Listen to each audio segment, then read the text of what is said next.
Alors Yann Potin, je travaille aux Archives nationales où je m'occupe d'un certain nombre de fonds d'archives plutôt scientifiques et aussi des archives internes des Archives nationales. Par ailleurs, j'exerce en amateur l'archéologie depuis l'âge de 15 ans, et ce qui explique ma présence ici, puisque après avoir rencontré une partie de l'équipe de Régis-Mont, enfin son noyau dur, François Bon et Romain Mansan, dans les années 90 à Brassempouy dans les Landes, nous avons ouvert le site de Régis-Mont, réouvert donc en 2000, septembre 2000, ce qui explique que depuis je suis à peu près revenu tous les ans pour suivre la chronique de ce campement de fouilleurs et de paléolithique. Alors j'ai pas vraiment de formation d'archéologue, une formation d'archéologue sur le tas.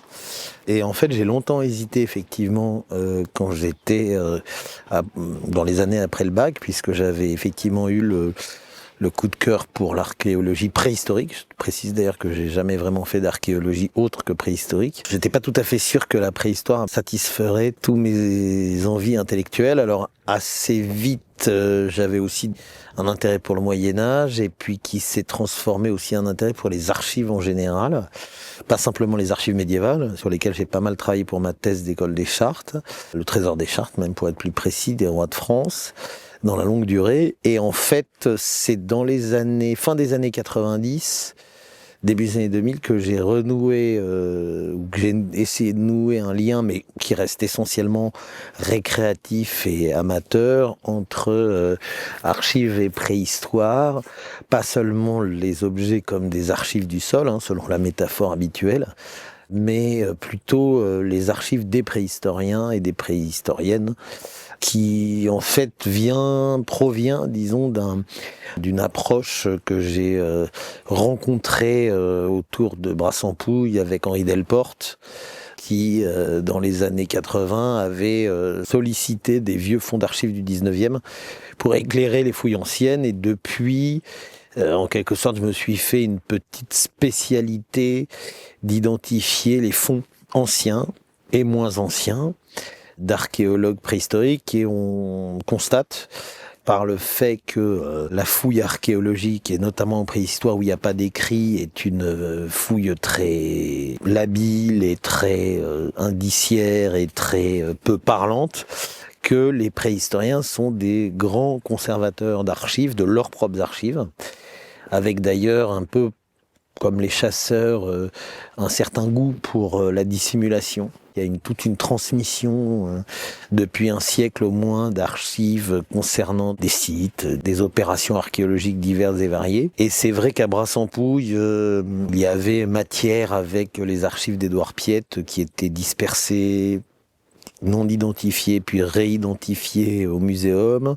C'est développé aussi des opérations, toujours à la bibliothèque centrale du muséum, autour des archives de l'abbé Breuil, qui m'ont beaucoup occupé, et même qui ont été l'objet d'une action concertée incitative du CNRS, pilotée par François-Xavier Fauvel à l'époque, sur les archives Breuil.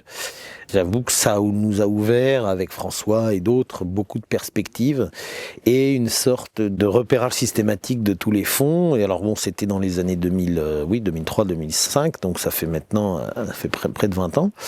Et depuis, on a en quelque sorte creusé le sillon, des fonds sont réapparus, notamment les archives Cartaillac.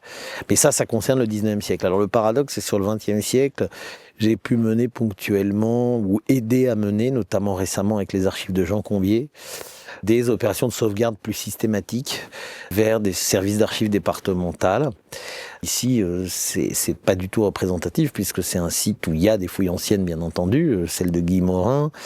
Cela dit, Régis-Mont, paradoxalement, n'a pas fait l'objet de ce qu'on a pu faire sur d'autres sites, sans doute parce que la géomorphologie était déterminante et complexe, c'est-à-dire qu'on n'a jamais systématiquement, par exemple, fait l'histoire de la parcelle, par exemple, à travers d'abord les plans du cadastre, donc ça c'est vraiment des archives extrêmement normatives, même l'histoire foncière, puisqu'ils sont partis sur l'idée que c'était un parcellaire qui en gros n'avait pas beaucoup bougé depuis l'époque romaine, ce qui expliquait sans doute que cette mini-butte fossile qui conserve le site urignacien n'ait pas été trop détruite, même si évidemment elle a été mangée forcément de part et d'autre par les ravines successives.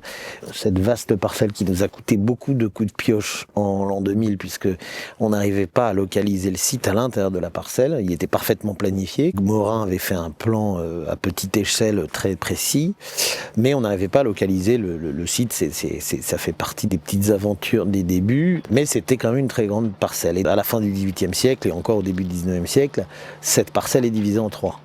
Et les frontières de la tripartition passent exactement à l'endroit du site. Donc ça renforcerait peut-être, si on imagine une sorte de rewind ou de rétroactif des activités agricoles, qu'elles soient d'ordre viticole ou arboricole type olivier, que effectivement la butte fossile a été d'autant plus préservée qu'elle était en double bordure, ou en triple même peut-être bordure, de 3 parcelles anciennes. Reste à savoir de quand date cette ancienneté. En tout cas, l'homogénéisation du XXe siècle qui a présidé à la découverte du site en 1959-60 par le défonçage de la vigne d'André Bouscaras, le propriétaire, a une histoire précédente qui reste à découvrir, et ce serait évidemment, on ne pourra pas remonter très haut dans la planification de ces parcelles, certainement pas avant le XVIIe, XVIIIe, pour des raisons là aussi documentaires, mais ce serait quand même très intéressant d'aller plus loin sur l'histoire foncière de l'aménagement du versant sud de la colline de Nissan.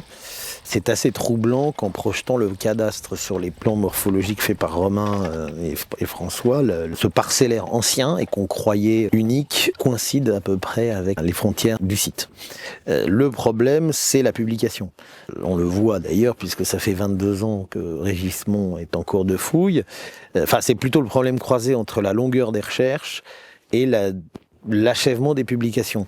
Ce qui a 2 incidences. Un, premièrement, la longueur des recherches fait que les premières publications en général sont caduques et que on rêve toujours, et c'est longtemps été le modèle, d'une monographie finale qui mettrait un point à la recherche sur le terrain. Or, pour plein de raisons, statistiquement, on se rend compte que, et y compris sur des chantiers extrêmement célèbres, la publication soit ne voit pas le jour, la publication monographique au profit de communications ponctuelles, voire de livres de synthèse, et que cette communication un peu rêvée qui donne à la recherche en préhistoire sa caution théorique, scientifique, ces publications, donc elles sont différées jusqu'à parfois la vie posthume des chercheurs, au point qu'évidemment les données telles qu'elles ont été récoltées à une époque ne sont plus en accord avec les nouvelles normes de recherche et les protocoles de saisie des données et des informations. Bon, c'est évident avant les années 60, mais même au-delà. Et le résultat des courses, c'est que les archives qui alimentent très possiblement ces publications non advenues font l'objet de préservation un petit peu jalouse, même si plus on les préserve et on les garde à part, plus elles perdent de la valeur scientifique, et qu'à la fin, effectivement, elles ne deviennent plus que du papier lisible par quelques spécialistes, sans que la monographie idéale soit advenue. Bon, on a plein d'exemples. Arcis-sur-Cure, des fouilles de Leroi-Gourhan en Bourgogne, c'est très célèbre parce que entre 1948 et 1964, c'est un peu la matrice de la fouille planimétrique en France, qui existe bien avant ailleurs, avec des cabanes, possiblement Castelperronienne, etc., etc. Un truc très célèbre. Après, Leroi-Gourhan enchaîne sur Pincevent, encore plus célèbre. Mais la monographie d'Arcis-sur-Cure est sortie bien après la mort de Leroi-Gourhan par ses élèves. On pourrait prendre aussi l'exemple même de Brassempouille, une monographie qui n'a pas complètement abouti.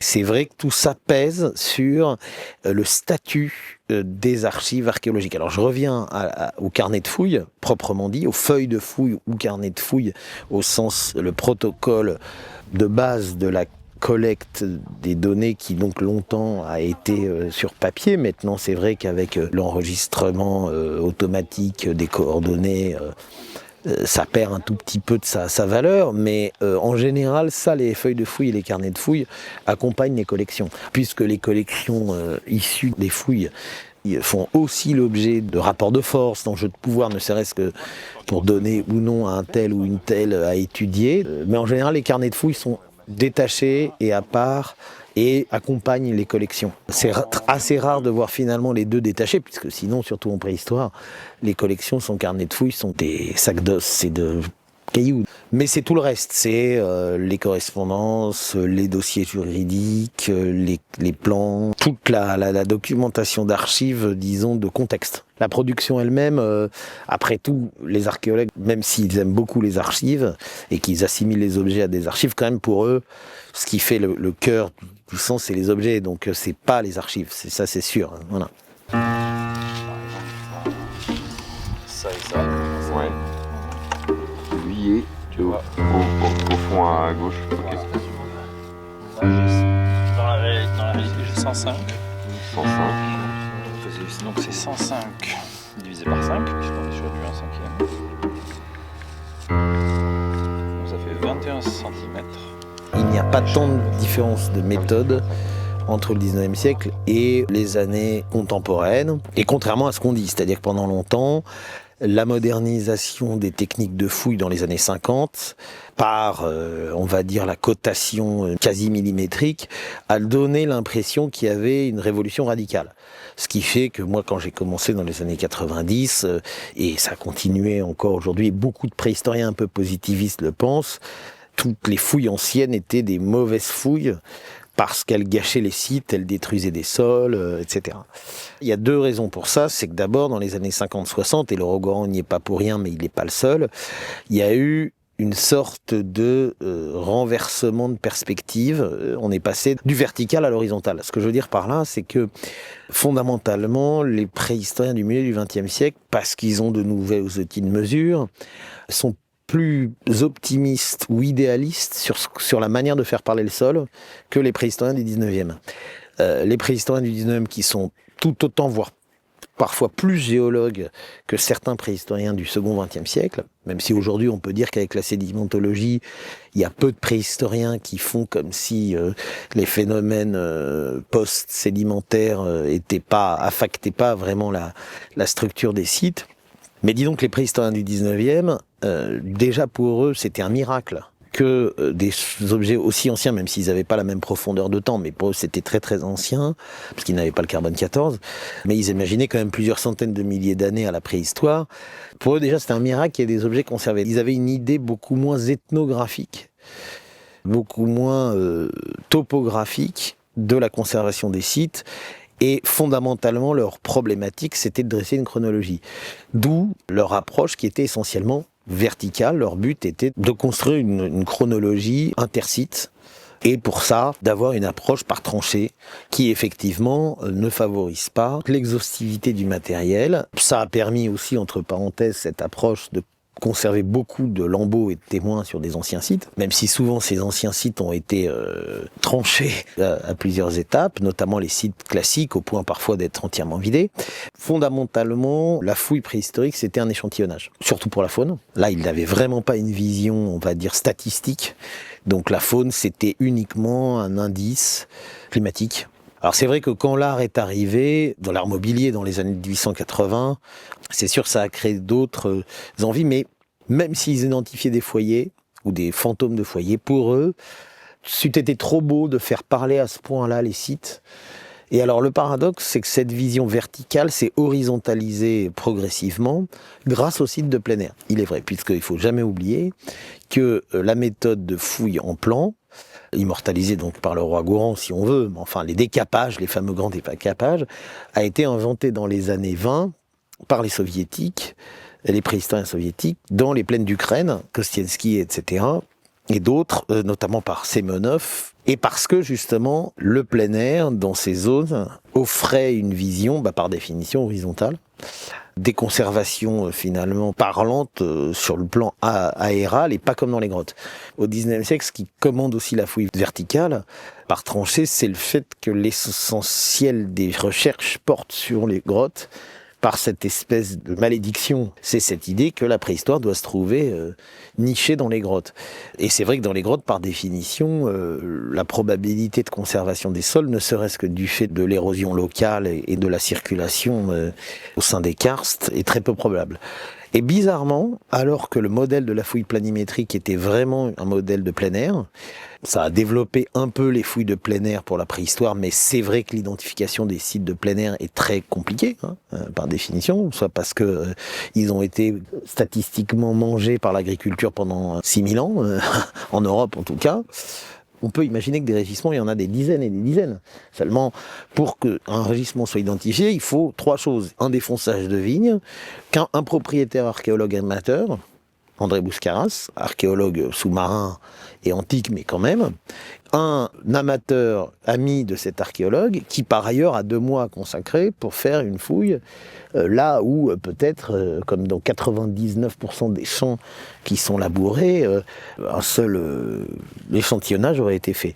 Donc malgré cette évidence assez précoce au XXe siècle que les sites de plein air sont les mieux conservés, mais ils sont monocouches, la plupart du temps, les préhistoriens du XXe siècle, à rebours d'une vision beaucoup plus pessimiste sur le taux de conservation, se sont mis à fouiller en plomb dans les grottes et dans les abris. Alors, à l'entrée des abris, on peut trouver des logiques, je le dis avec beaucoup d'affection, c'est vrai qu'on a fouillé et planifié dans des grottes des sols hypothétiques qui sont rien d'autre que presque un effet d'optique, je le dis avec un peu de provocation, de la fouille elle-même. Et ça a été d'ailleurs un grand jeu de massacre dans les années 90-2000.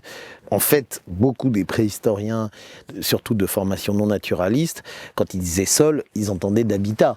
Donc forcément, tout de suite, alors quand il y a des foyers, quand il y a quelques trous de poteaux ou l'équivalent, et quand on a une forme d'imagination créatrice, on peut arriver à faire ressurgir des cabanes, y compris pour le paléolithique inférieur à Terra Amata, avec les fouilles d'Henri de Lumley, qui a certainement conduit la fouille systématique en plan très très loin, enfin en plan ou en pente, notamment à Tautavel, où il y a eu cette période de grand optimisme qui a commandé d'ailleurs une minutie extrême des fouilles en grotte ou en abri, pour finalement des résultats planimétriques et ethnotopographiques assez minces, sauf dans quelques rares cas. Je parle uniquement du paléolithique. Donc c'est paradoxal, parce que finalement, ces fouilles ont demandé beaucoup d'énergie, elles ont permis de réévaluer les protocoles expérimentaux de fouilles, ces grandes fouilles des années 60, 70, 80, mais elles ont continué en quelque sorte à contourner la question de la fouille de plein air, en préhistoire, j'entends. Sauf évidemment à Pincevent ou à Étiole, quelques grands sites du bassin parisien, et c'est d'ailleurs là où l'école de fouille des Parisiens, qui jusqu'aux années 60 étaient quand même un peu loin des provinces préhistoriques à sites monstrueux, c'est là où finalement ces grands sites de taille comme Étiole ont pris une place extraordinaire dans l'imaginaire, pas tellement des préhistoriens mais du public, parce que tout d'un coup, la plage de Pincevent, c'est un petit Pompéi préhistorique, enfin magdalénien en l'occurrence. Et quand on voit 20 ans plus tard la reprise des fouilles par François Régismond avec 15 000 ou 20 000 ans antérieurs, beaucoup moins de spectacularité, c'est le moins qu'on puisse dire, n'est-ce pas? Mais quand même avec des significations spatiales extrêmement fortes, même presque terrifiantes de force. Quand on pense au crâne en position par rapport aux zones d'exploitation et de boucherie, la force de faire 360 degrés, de changement de méthode, au fond, je suis pas tout à fait certain que y ait une telle révolution des méthodes. Il y a une révolution du statut des objets. Il fallait démontrer que la préhistoire existait. Et ça a quand même été un combat long, et pour ça il fallait échantillonner. Ensuite, dans un deuxième temps, il a fallu plutôt essayer de faire parler la préhistoire. Ce qui n'est pas du tout la même chose. Puisque pendant toute la période initiale, on se contentait de greffer sur ces vestiges et ces débris, un imaginaire qui en gros était le même antérieur à l'invention de la préhistoire, des cavernes et tout le tintouin, qui remonte à l'Antiquité et qui est totalement lié à des mythes occidentaux. Au fond, si on prend la préhistoire du second XXe siècle, qui a pour acte de foi d'identifier des sols dans les cavernes, ou dans l'entrée des cavernes, au fond, elle prolonge ce mythe de l'homme des cavernes, parce qu'elle est persuadée, là où les premiers préhistoriens ne pensaient pas du tout trouver des sols en place, et c'est pour ça, d'une certaine façon, qu'on ne sort à peine, au fond, de l'imaginaire de la caverne comme lieu d'habitat. Des sites juste au milieu d'un champ pour montrer que effectivement les campements sont dominants à l'époque paléolithique. Les sites de plein air quand même pour beaucoup bien connus de l'époque paléolithique supérieure sont beaucoup des sites de taille, des gîtes à silex sur la surface du territoire, 90% ou peut-être plus sont associés à des ateliers de taille, donc à des sites de plein air potentiels plus ou moins bien conservés. Je veux dire, trouver un site qui puisse être un site d'étape, comme c'est le cas à Régismont. La suite, à mon avis, de Régismont, s'il y en a une pour François et ses équipes, c'est justement un retour en grotte, mais dans un site qui n'est pas une grotte, qui est justement un site de plein air en grotte. Et c'est le Mas d'Asile. Il est assez probable qu'on puisse, là, sur le plan des méthodes, faire de véritables observations sur ce qu'est un site d'agrégat. Ce qui change véritablement, c'est le rapport à l'objet entre les fouilles anciennes et les fouilles dites modernes. Compte tenu, ça c'est mon avis plus personnel, des problèmes que pose justement la publication exhaustive des collections, la longueur des études, le coût du stockage, la question des dépôts de fouilles, des collections dans les musées ou pas musées, etc., finit par se poser de plus en plus. Cette idée que une partie de la documentation archéologique, même en préhistoire, peut être échantillonnée, reviendra. Parce que c'est toujours ça la grande frustration des chercheurs d'aujourd'hui face aux collections anciennes, c'est de dire waouh, il y a des super beaux objets, etc. Mais en gros, on peut en dire quelques trucs dans un sens chronoculturel. Parfois, par hasard, il y a une chaîne opératoire qui est conservée, hop. Mais c'est des collections mortes, c'est des collections témoins qui prennent pas beaucoup de place, qui bien souvent font l'objet de manipulations étranges, mais qui sont pour la plupart fossiles. À l'inverse, les dépôts des fouilles, même de Régismont, qui pour le coup ne prend pas beaucoup de place, compte tenu de la modicité des objets, s'il n'y a pas toutes ces archives qui vont avec, s'il n'y a pas cette mémoire, on ne sait pas du tout ce que ça deviendra dans 100 ans. Quand c'est Régismont, un site où en 22 ans on arrive à amasser à peine 2 travées de rayonnage, c'est pas gênant. C'est sûr que ce rapport à l'objet, je pense qu'il est susceptible d'évoluer. La moindre découverte de l'art ou des fossiles humains congestionne en quelque sorte le site, soit parce qu'il ralentit les opérations, soit parce que non pas tout s'arrête, mais tout change. Il faut continuer à fouiller, ça c'est le moins qu'on puisse dire, mais se poser beaucoup la question justement du triangle entre les objets comme archives, plus ou moins exhaustifs, les objets comme échantillons, les archives des objets qui documentent les objets comme, pour le coup, et ça c'est mon point de vue, ayant une valeur aussi importante que les objets eux-mêmes, même si je disais tout à l'heure qu'il y a une meilleure vision du territoire des sites conservés, ça reste pour moi quand même encore l'angle mort de la recherche, même si l'INRAP a beaucoup contribué à remplir les blancs de la carte.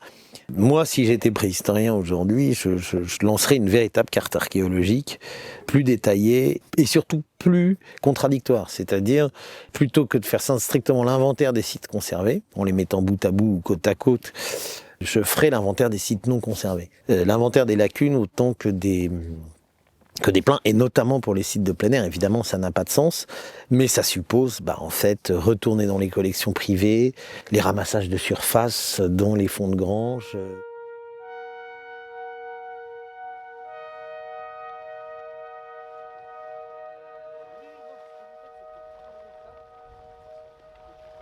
Si on doit imaginer un avenir de la documentation préhistoire par les archives, ça c'est quelque chose qui aurait du sens, d'autant que la spatialisation à l'échelle du site, elle est souvent surinvestie pour des interprétations qui en gros sont quand même un peu les mêmes. On arrive à démontrer qu'il y a des zones de travail, des zones d'habitat, des zones de boucherie. Enfin, ça veut donc bien dire qu'il y a une organisation. Au 19e, il fallait démontrer que la préhistoire existait, que les hommes préhistoriques existaient. Et au 20e siècle, il a fallu démontrer qu'ils étaient des hommes organisés dans des sociétés complexes. Bon, une fois qu'on l'a fait, après, la surinterprétation paraît difficile. En revanche, et j'en termine par là, sur la spatialisation à une autre échelle, la paléogéographie préhistorique, je pense qu'on a largement de quoi solliciter et les archives anciennes et les archives contemporaines et surtout l'environnement, les sondages. Je rêverais d'être un sondeur mais pas un fouilleur.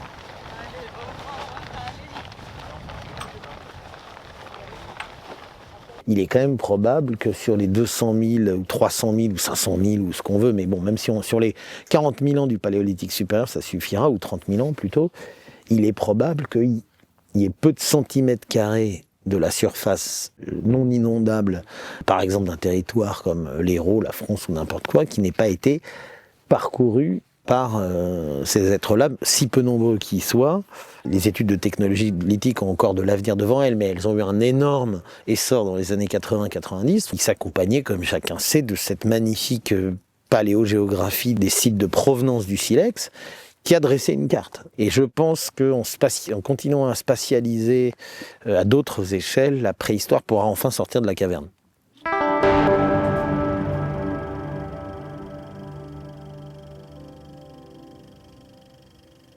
Dès les années 1900, quand les premières caméras amateurs arrivent à être diffusées, je pense notamment à Joseph Mandement, il y a des choses sublimes, finalement, certes qui n'ont rien à voir avec, d'abord c'est muet, mais avec ce qu'on fait là, mais qui nous donne tout d'un coup une animation de cette activité préhistorique, on a totalement perdu. Ce que je ne comprends pas, c'est pourquoi aussi peu de préhistoriens ont utilisé l'archive filmique alors qu'ils étaient, comme on l'a dit en commençant, obsédés par la photographie, l'enregistrement, le dessin. Alors le dessin, je ne parle même pas. Je pense qu'il y a beaucoup de pertes en ligne de ce point de vue-là, parce que je pense qu'ils faisaient ça un peu en amateur, et qu'il y a dû avoir beaucoup de bandes qui donnaient d'abord, des ambiances, des spatialisations, et 3, du sens. Mais en effet, je pense que l'originalité de la démarche que tu fais, et que j'apprécie ici comme ailleurs, c'est, sur d'autres sites, c'est aussi de faire parler différemment les acteurs, et pas forcément autour de la fouille. De la contextualiser, et ça, c'est vrai que c'est quelque chose qui est très manquant. Finalement, les seules archives filmiques qui dominent, c'est le film de décapage, comme si c'était ça le centre de gravité, comme s'il fallait montrer l'excavation. Mais cette idée que la fouille, c'est d'abord les fouilleurs, je pense que ça, c'est une idée fondamentale qui apporte beaucoup plus de dimension à la recherche préhistorique que simplement documenter le terrain. La subjectivité vis-à-vis de la fausse ou vraie fausse objectivité qui est toujours. Et de ce point de vue-là, c'est vrai que sans doute le film a dû longtemps être d'abord trop coûteux, trop technique, trop exigeant des expertises au profit de la photographie. Mais c'est vrai qu'on peut se demander pourquoi, alors que quand même les caméras amateurs existent depuis très longtemps. Pourquoi on ne trouve pas dans les fonds d'archives plus de films, ou de rush, mettons, pas forcément des films, mais je veux dire enregistrant des ambiances de fouilles. L'archive filmique, c'est évident que c'est... déjà, elle prend son temps, elle est sa propre fin, et elle n'est pas... Sa diffusion et le discours qu'elle construit, il est comme pour les autres archives, c'est un potentiel de discours dont l'exploitation ou la signification ne peut pas se résumer par le montage, ou a fortiori un remontage complexe. C'est une parole vive et qui peut être réactivée à partir du moment où on arrive à la transmettre. Donc c'est pour moi la grosse différence avec les reportages, évidemment, et toute forme de documentaire, même si évidemment ces archives filmiques peuvent être la source de documentaires, mais c'est pas un discours, c'est avant tout un enregistrement, et ça a beaucoup de valeur. Et c'est effectivement rare de se rendre compte que on a très peu de mise en situation. C'est difficile d'échapper au récit qu'on a tous vu dans ces documentaires, découvertes, c'est-à-dire à une sorte de, quand même, de mythification et de simplification de la démarche, qui est forcément un petit peu, aplati par la narration de la découverte, quoi. C'est-à-dire que, au fond, ce qui est pour moi le centre de gravité d'une activité archéologique, c'est la non-découverte, là encore. C'est pas le moment de la découverte qui est important, mais tout ce qu'il y a autour et tout ce qu'il y a en dehors. Je pense qu'un documentaire archéologique qui arriverait à restituer ça, là, il dirait quelque chose de ce que c'est que l'attente, parce que finalement, c'est quand même ça, au fond. L'archéologie, c'est une sorte de dialogue intérieur dans l'attente et le silence, ou en tout cas dans la frustration. Mais la frustration heureuse. Non, l'archéologie, ça sert à interroger non pas le passé, mais vraiment l'avenir. C'est véritablement les traces du présent que ça me fait interroger, à l'inverse, quoi. En tout cas, ça me fait sortir un peu du temps, précisément parce que quand on fait de l'archéologie préhistorique, on voit très bien on ne pourra jamais véritablement faire de la reconstitution. Il y aura une limite. Et il y a toujours des limites qui se déplacent avec le temps. Il faut quand même être positif et positiviste même. Mais cette limite, elle interroge plutôt la fouille archéologique, en tout cas préhistorique, fait vraiment rimer la préhistoire avec la préhistoire.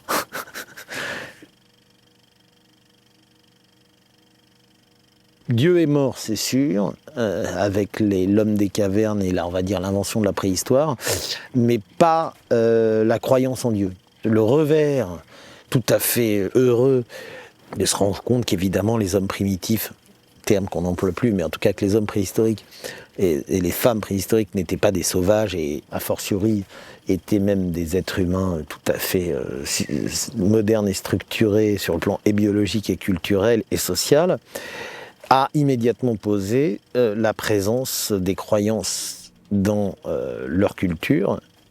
Et à partir du moment où la croyance, ou les croyances, que ça passe par l'art, les sépultures ou n'importe quoi, au fond la préhistoire s'est retrouvée assez vite, c'est-à-dire une quarantaine d'années, passée d'instruments ultra-matérialistes, mais avec comme contrepoids l'homme sauvage, l'homme bête, enfin bête au sens bestial.